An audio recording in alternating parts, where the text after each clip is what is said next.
9 octobre 2024 et c'est parti pour notre analyse quotidienne des marchés financiers. Comme d'habitude, on va se rendre sur Signaux et on va regarder un petit peu ce qu'on a aujourd'hui. On commence avec les opportunités et le Forex. On a de la livre contre du dollar US en 4 heures. Pour l'instant, pas de second point atteint, donc affaire à suivre. Du dollar néo-zélandais contre dollar US en 4 heures. Là, ici, on pourrait considérer quelque chose de plus intéressant que ce qu'on a vu hier. Bon, on n'a certes pas eu de second point atteint, par contre, ce qu'on voit d'ores et déjà, c'est une sorte de cassure de ce qu'on pourrait ici considérer comme étant le bas de tendance. Pour ma part, je ne vais pas forcément en tenir compte parce que ce premier point ici, je ne considère pas que ce soit vraiment valide.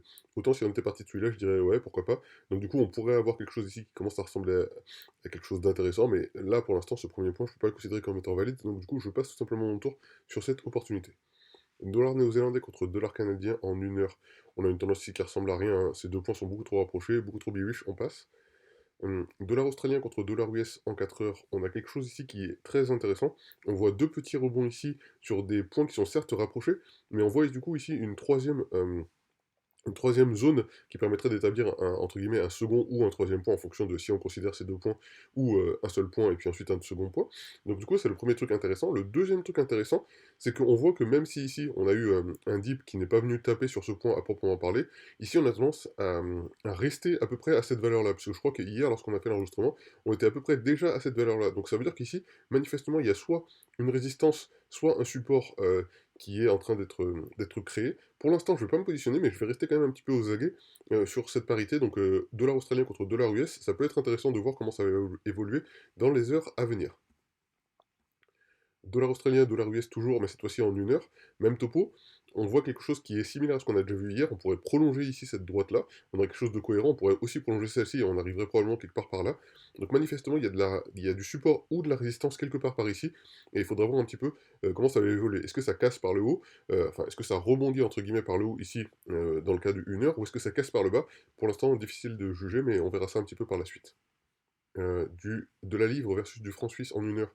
On a une tendance ici qui commence à être intéressante, notamment pour les intradés. Ça peut être intéressant de se positionner acheteur, ici à 1,1192, le stop loss 1,1172 et le take profit 1,1373. Du franc suisse versus du yen en 1 heure, on a ici aussi quelque chose qui peut être intéressant à jouer pour les intradés. Éventuellement, on va attendre que le cours redescende sur le bas de tendance. Pour l'instant, c'est pas du coup une vraie opportunité, donc affaire à suivre là-dessus. On a du peso mexicain face au dollar US, ou plutôt du dollar US face au peso mexicain en 4 heures, avec ici manifestement quelque chose qui commence à être de plus en plus intéressant, puisqu'on voit qu'il y a eu un petit rebond ici sur le bas de la tendance, et on est en train manifestement d'avoir une nouvelle opportunité ici autour de 19,32, donc ça peut être intéressant de se positionner acheteur dans ces valeurs-là. On va mettre un stop loss dans ce cas à 19,21, on va aller chercher un take profit à 20,37. Côté crypto, on a du USDC en 4 heures, donc vous connaissez ma position, je n'aime pas du tout USDC, je ne vais même pas tenir compte de cette opportunité, mais si vous voulez, rien ne vous empêche d'utiliser OMyTrends pour savoir quelles sont les valeurs d'entrée. USDC, cette fois-ci en 1 heure, là encore, je ne vais pas tenir compte de cette opportunité, mais si vous êtes plus à l'aise que moi sur USDC, vous pouvez vous positionner là-dessus. Le Tron en 1 heure, là c'est plus intéressant, on avait suivi ça un petit peu hier, je vous avais dit, il y a quand même manifestement quelque chose d'intéressant sur Tron à aller chercher, peut-être éventuellement passer short, puisque je rappelle que sur un peu plus long terme, on est légèrement en dessous de ce qui pourrait être considéré comme étant une ancienne tendance ici, qui aurait pu être tracée quelque part ici en venant taper sur les différents points. Manifestement on est en train de rentrer à nouveau dans cette tendance, je vais pour l'instant pas me positionner du coup, je vais rester en dehors de ce que j'avais dit, je ne sais pas si Tron sera capable de continuer à monter ou s'il va chuter, donc pour l'instant je reste en dehors de l'opportunité sur Tron, même celle qu'on a ici sur du 1 heure. Côté action, on a du méta en 1 heure, une tendance ici qui n'est pas bien définie, je passe. Nike en 4 heures, une tendance ici qui est bien définie par contre, avec une super opportunité je pense pour passer acheteur par ici. On va quand même attendre un petit peu de voir l'évolution dans les heures à venir, on est sur du 4 heures, donc ça peut être intéressant d'ici le milieu de journée de voir un petit peu si on parvient à faire des rebonds sur le bas de tendance avant de se positionner. Je préfère à la limite dans ces cas-là que le cours remonte un tout petit peu et rentrer au marché plutôt que rentrer ici, c'est peut-être un petit peu tôt. Il ne faudrait pas qu'il y ait une cassure par le bas de la tendance. Donc en tout cas, il y a quelque chose d'intéressant ici sur Nike à suivre tout au long de la journée. Côté Société Générale, on est sur du un jour ici. On a déjà vu cette tendance à plusieurs reprises. Manifestement, elle va tenter à nouveau d'aller chercher son haut de ces derniers deux plus hauts ici sur du très court terme, même si ici on est sur du un jour. Je ne sais pas si le cours finira par flancher. En tout cas, moi je me suis positionné déjà vendeur là-dessus. Donc du coup, je reste sur cette stratégie. Pour l'instant, il n'y a rien de nouveau. Je reste sur la stratégie où j'irai chercher un take profit beaucoup plus bas ici, si possibilité, si en tout cas le cours parvient à descendre. Crédit Agricole en 1 heure, on a ici une tendance qui est, à mon avis, pas bien définie, pas de second point en tout cas assez clair, je passe mon tour. Du rubis sur du 4 heures, on a ici quelque chose d'intéressant. On voit qu'il y a eu un rejet, et je crois qu'on en a déjà parlé hier, il y a eu un rejet sur le haut de tendance ici, ça peut être intéressant de se positionner short. Et donc du coup ici dans ces cas-là, ce serait 25,46. On mettrait un stop loss 25,95 et on irait chercher un take profit que je n'arrive pas à déceler encore. Est-ce que j'ai le take profit? Alors bon, en tout cas, on voit qu'il est autour de 21 à peu près. Vivendi sur du un jour, on va avoir quelque chose ici qui peut être toujours intéressant à trader, en tout cas qu'on a suivi nous depuis plusieurs jours. Le problème c'est que je ne sais pas exactement comment me positionner là-dessus. Je ne sais pas si on doit passer du coup assez fortement acheteur avec des faibles montants et je dirais un levier relativement faible aussi parce que le risque est quand même assez important, ou si on doit juste en fait ne pas rentrer dans le marché et voir un peu comment ça va évoluer. Pour l'instant je reste d'avis que Vivendi n'est pas assez stable, je ne sais pas exactement quelle est son évolution, donc je reste en dehors de cette opportunité pour l'instant. Mais je vais quand même regarder un petit peu comment elle évolue pour savoir si éventuellement il y a la possibilité soit de rentrer au marché en tant qu'acheteur, soit de shorter si vraiment le cours parvient à casser du coup ce bas de tendance. Donc affaire à suivre sur Vivendi. Il n'y a pas d'indice. Côté futur, on trouve le Brent dont on a parlé déjà hier. On est sur du 1 heure ici, mais on voit que du coup il n'y a pas vraiment quelque chose de très intéressant en tout cas au niveau de la forme de la tendance. Donc je passe mon tour. On a du gaz naturel en un jour. Gaz naturel en un jour, ici, ce que je peux voir, c'est ouais, quelque chose qui est, je dirais, une bonne opportunité, mais en même temps qui peut être dangereuse. Donc, du coup, ici, ce que je vois, c'est la chose suivante. Je vous avais dit, environ autour de je dirais, cette valeur-là, autour de 2,8 à peu près, il y avait une vraie résistance qu'on avait ici mentionnée à plusieurs reprises, qui risquait en fait de bloquer l'évolution du cours par le haut. C'est bien ce qui s'est passé, donc moi j'avais vendu quelque part par ici. Et j'avais gardé quelques jetons pour aller chercher ici quelque chose autour de 5. Mais manifestement, il y a eu un rejet assez important ici. Donc, comme c'était prévisible, le truc, c'est qu'ici, on est en train de redescendre sur le bas de tendance. Il y aurait donc une double approche par rapport à cette question-là. La première, ce serait de se dire, bah, on passe acheteur ici parce qu'il y a une très bonne opportunité. Et du coup, on va mettre un stop loss à cette valeur-là, 2,45. Donc, la valeur d'achat serait 2,68. Le stop loss, 2,45. 2,46 même. Et on irait chercher ici un take profit beaucoup plus haut, autour de 5. Bon. C'est une première idée, mais je vais pas vous mentir, je pense que cette idée est un petit peu obsolète à l'heure actuelle. Parce qu'il y a eu une forte redescente ici, suite à ce rejet sur cette valeur de résistance. Et à mon avis, ce qui risque de se passer aujourd'hui, c'est plutôt que le cours risque de casser par le bas cette résistance, ou plutôt, pardon, ce bas de tendance. Pour ma part, je vais plutôt suivre de loin le cours, sans me positionner à l'achat, sans me positionner à la vente. Et éventuellement, je me ferai sortir ici si le cours descend, donc je vais remonter mon stop loss juste en dessous de la valeur du bas de tendance. Si le cours descend juste en dessous, mon stop loss va m'arrêter. Je serai quand même en gain de toute façon, parce que j'avais acheté quelque part par ici, donc il n'y a pas de souci pour moi. C'est juste que j'aurais pas pris un gain max sur les positions qui me restent.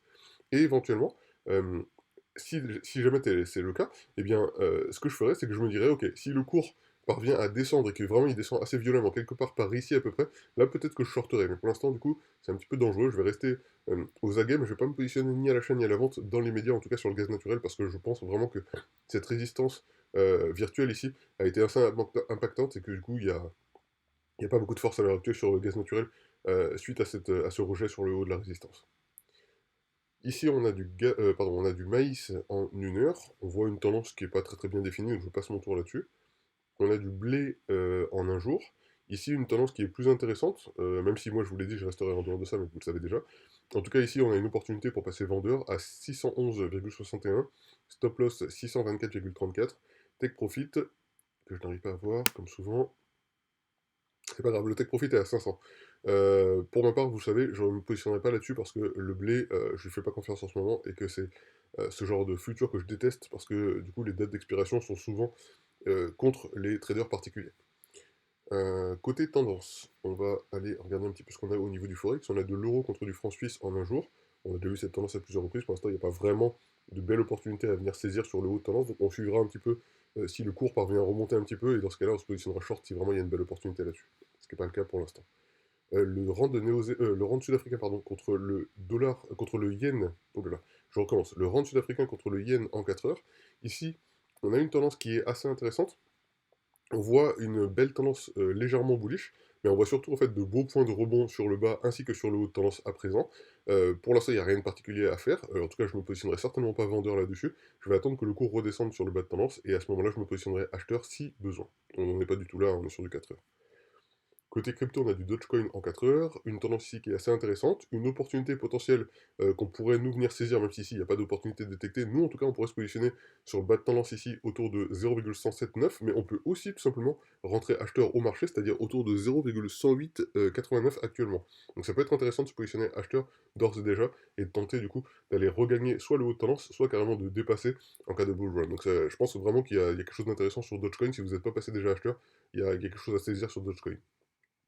Le Tron, en un jour, bah, évidemment, on retrouve du coup cette formation qu'on a déjà vue tout à l'heure lorsqu'on parlait du Tron en une heure. Donc on voit qu'il y a eu un rebond assez intéressant sur cet élément-là, que je ne peux pas vraiment considérer comme étant le bas de tendance à proprement parler, parce que pour l'instant, j'ai du mal à vraiment le situer. Alors, en tout cas, je vois un cône ici très ouvrant, donc je ne sais pas si c'est ça qui n'est pas le bon haut de tendance, ou si c'est ça qui n'est pas le bon bas de tendance, mais en tout cas, je vais rester un petit peu aux aguets sur Tron, on en a déjà discuté tout à l'heure côté opportunité.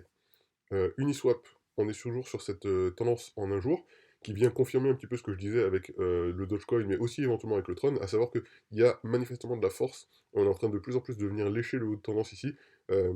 Qu'est-ce qui va se passer? Est-ce qu'il y aura un rejet, et du coup, à nouveau, une chute vers le bas, ou est-ce qu'on va casser fortement par le haut les différentes valeurs des cryptos? Pour l'instant, affaire à suivre, je peux pas vraiment je peux pas vraiment me positionner par rapport à ça, parce que j'ai pas une boule de cristal tout simplement, donc on va suivre tout simplement l'évolution des cours. Côté action, on a du Microsoft en un jour, une tendance qui est avec deux points très très rapprochés ici, donc j'aurais tendance à dire que moi j'en tiens pas compte. Néanmoins, on peut quand même voir qu'elle est relativement valide. Par contre, moi ce que je vois surtout, c'est ici une sorte de triple plus bas. Et là, du coup, c'est plutôt ça, moi, que j'aurais tendance à prendre comme vraie nouvelle tendance. Donc, je ne vais pas tenir compte de cette tendance ici sur Microsoft. Apple sur du un jour, on a quelque chose ici qui est tout à fait valide, hein. Il y a eu à nouveau ce rebond, on en avait parlé hier, je crois que je vous avais dit, ça peut être intéressant de se positionner à nouveau acheteur. Bon bah tant mieux si vous avez suivi cette stratégie, tant mieux pour vous. Google en un jour, ici on voit quelque chose de. Bon, quelque chose qui peut ressembler à une opportunité ici pour passer vendeur. Je pense encore une fois que le cône fermant ici est quand même assez dangereux, assez risqué à jouer dans ce cas-là, donc je ne vais pas me positionner tout simplement. Méta sur du 4 heures, on va avoir quelque chose. Ok, on est sur le haut de tendance, avec une tendance qui est bien bullish, on passe, il n'y a rien de particulier pour l'instant à venir saisir là-dessus. Super Microcomputer sur du 4 heures, on va avoir ici ce rejet dont on avait parlé, qui est très intéressant, j'espère que vous l'avez joué, parce que du coup, vraiment, ici, on a une belle opportunité pour venir chercher le bas de tendance. Donc, si vous avez suivi euh, les précédentes euh, analyses qu'on avait faites, normalement, vous êtes déjà positionné vendeur ici. Et en une heure SMCI, du coup, on va avoir quelque chose de, bon, je dirais pas forcément très très bien défini, hein, deux points assez rapprochés ici, pas forcément le plus intéressant en tout cas. LVMH en un jour, on a quelque chose ici qui est toujours dans la ligne de ce qu'on avait dit, hein. On avait dit ici il fallait vraiment shorter. Le cours est redescendu, il est remonté un petit peu, puis il va continuer à mon avis à descendre jusqu'à son bas de tendance comme c'était prévisible. Renault en un jour, ici on a ce rebond qui est assez intéressant. Pour l'instant le cours est en train de reprendre un petit peu de force et c'est tant mieux. Nous on viendra encore une fois se positionner sur le haut de tendance si besoin. Et en 4 heures, on a quelque chose de similaire, juste pas sur la même timeline et pas sur le même, entre guillemets, pas sur la même tendance, mais on voit quelque chose de similaire. Pour l'instant, en tout cas, je déconseille même de venir se positionner vendeur par ici, c'est un peu tôt, plutôt sur le haut de la tendance en une heure. En un jour, pardon. Stellantis, en un jour, on est ici sur quelque chose qui ressemble un petit peu à Renault, sauf qu'il n'y a pas beaucoup de force. Pour l'instant, on est toujours sur le bas de la tendance. Si éventuellement il y a une cassure par le bas, ça m'intéressera pour shorter, mais pour l'instant, on n'en est pas là, donc affaire à suivre. Accord en 4 heures, je vous ai dit hier, Accord en 4 heures était très intéressant. Je ne sais pas si vous avez suivi un peu ce que j'avais raconté dans l'analyse d'hier. Je pense qu'il y a toujours ici une opportunité à 38,78 pour se positionner acheteur. En quel cas, ça peut être très intéressant de passer acheteur parce que je pense qu'il y a vraiment beaucoup de force sur Accord. En tout cas, il y aura de la force dans les jours à venir. Donc, si vous n'êtes pas rentré au marché, ça peut être intéressant de vous positionner sur une valeur au niveau du bas de tendance pour pouvoir passer acheteur. À mon avis, très intéressant sur Accord dans les jours à venir. Sodexo en un jour, on a ici un rebond. Donc on avait parlé hier, et je crois depuis plusieurs jours déjà, d'une opportunité qu'on pouvait ici saisir pour passer acheteur. Je me suis pas saisi moi de cette opportunité. En tout cas, je reformule. J'avais mis un ordre au marché, pardon, un ordre d'entrée au prix, mais j'ai pas réussi à atteindre cet ordre au prix puisqu'il était un petit peu plus bas. Donc du coup, j'ai pas eu cette ouverture de position. Si vous avez réussi à capter la position, tant mieux pour vous, parce que vous êtes déjà en train de prendre du gain, et je pense effectivement qu'on va se rediriger vers le haut de tendance avec une tendance qui est légèrement bullish, voire en range. C'est relativement safe comme prise de position. C'est juste que j'ai pas réussi à rentrer dedans. Tant mieux pour vous si c'est le cas. Il y a toujours Sodexo, mais cette fois-ci en 4 heures, bah, on voit ce rebond. On avait parlé ici de cette sorte de support résistance qui s'était formé, plutôt même je dirais autour d'un support de ces valeurs-là. C'est relativement safe à jouer là-dessus, et tant mieux du coup si vous avez réussi à rentrer sur cette valeur. Schneider en 4 heures, on en avait parlé là aussi. On avait dit qu'il y avait quelque chose d'intéressant à venir saisir si le cours redescendait sur le bas de tendance. Malheureusement, c'est pas le cas. On voit qu'il est en train de reprendre de la force. Donc pour l'instant, on reste en dehors. J'ai toujours des positions qui sont en attente d'ordre au prix, mais pour l'instant, on n'est pas dedans. Donc voilà. Saint-Gobain en 4 heures, même topo. On avait dit ici, si on redescendait sur le bas de tendance, ça pouvait être intéressant de se positionner acheteur. Malheureusement, ça n'a pas été le cas. Donc on est un peu comme pour Schneider en train de remonter ici. Tant mieux pour le cours, tant pis pour nous. On verra s'il y a d'autres opportunités plus tard. Publicis en 4 heures, quelque chose d'intéressant ici, dans la mesure où on a eu un rebond assez fort, assez fortement marqué. Donc c'est quand même un bon signal pour avoir ici une belle tendance bien bullish. Pour l'instant, il n'y a pas vraiment d'opportunité à saisir tant qu'on ne sera pas redescendu sur les bas de tendance. Donc affaire à suivre, si le cours redescend un petit peu, ce sera intéressant de se positionner acheteur. Mais pour l'instant, il n'y a pas vraiment d'opportunité, à part si vous êtes déjà rentré ici au marché. Côté indice, on a du Nasdaq en 1 heure, une tendance qui commence à se former, qui peut être assez intéressante à jouer pour les intradés. Personnellement, je ne me positionnerai pas là-dessus parce que je pense que le Nasdaq sur du 1 heure, c'est pas très très safe, mais éventuellement vous pouvez rentrer sur le bas de tendance, peut-être autour de 10, 18 à peu près, pour passer longue, ça peut être quelque chose qui peut être envisagé pour les intradés. Le S&P 500, même topo, même si ici j'aime moins du coup la forme, je pense pas que ce premier point soit valide, donc du coup je passe mon tour. Côté futur, on a de l'or en 1 jour, avec ici une tendance qui est tout à fait valide, on la retrouve. On voit que le cours est enfin en train de rebaisser un petit peu, reprendre du souffle, on l'avait prévu, on en avait parlé depuis la fin de la semaine dernière, où on avait dit, oui, l'or a fait quand même une énorme montée ces derniers jours, ces dernières semaines, il y aura probablement une petite phase de respiration, et c'est bien évidemment le cas, donc voilà, rien d'étonnant ici. Et bien entendu, le cuivre, qui est tiré par les métaux les plus précieux, notamment l'or et l'argent, mais spécifiquement l'or, bien dans la mesure où l'or est en train de reprendre un petit peu son souffle, évidemment, le cuivre est en train de redescendre un petit peu, mais faut garder à l'esprit que pour l'instant, les métaux précieux particulièrement, sont relativement à l'aise, donc du coup, il est pas impossible que l'or reprenne de plus belle dans les jours à venir, ou plutôt, je pense, dans les semaines à venir. Dans les jours à venir, je pense qu'il va plutôt avoir tendance à respirer, encore une fois, en toute logique. Le WTI, le pétrole brut en 1 jour, évidemment, ici, on avait dit que c'était le jackpot. Ça fait plusieurs semaines qu'on parle du pétrole brut, qu'on avait dit que vraiment, on allait attendre une belle remontée de ce cours en espérant qu'il allait taper sur le haut de tendance. Il est venu pile taper sur le haut de tendance. Évidemment, on est venu pile, nous, passer vendeur, et évidemment, le cours est en train de chuter. Et là, ce que j'espère, c'est éventuellement, d'ici quelques semaines, un cours qui soit autour de 65 à peu près. Donc il est clair que mon stop loss ici va venir chercher quelque chose proche de 65. Le blé, enfin, en 1 heure, bon, une tendance ici qui n'est pas très très bien définie, ce premier point n'est pas vraiment valable, donc du coup je ne vais pas en tenir compte. Voilà pour le tour des marchés financiers en ce mercredi 9 octobre 2024, j'espère que ça vous a été utile. Si c'est le cas, ben, n'oubliez pas de mettre un pouce, abonnez-vous et cliquez sur la cloche pour être informé de la sortie des nouvelles analyses, et on se retrouve dès demain. Allez, ciao ciao.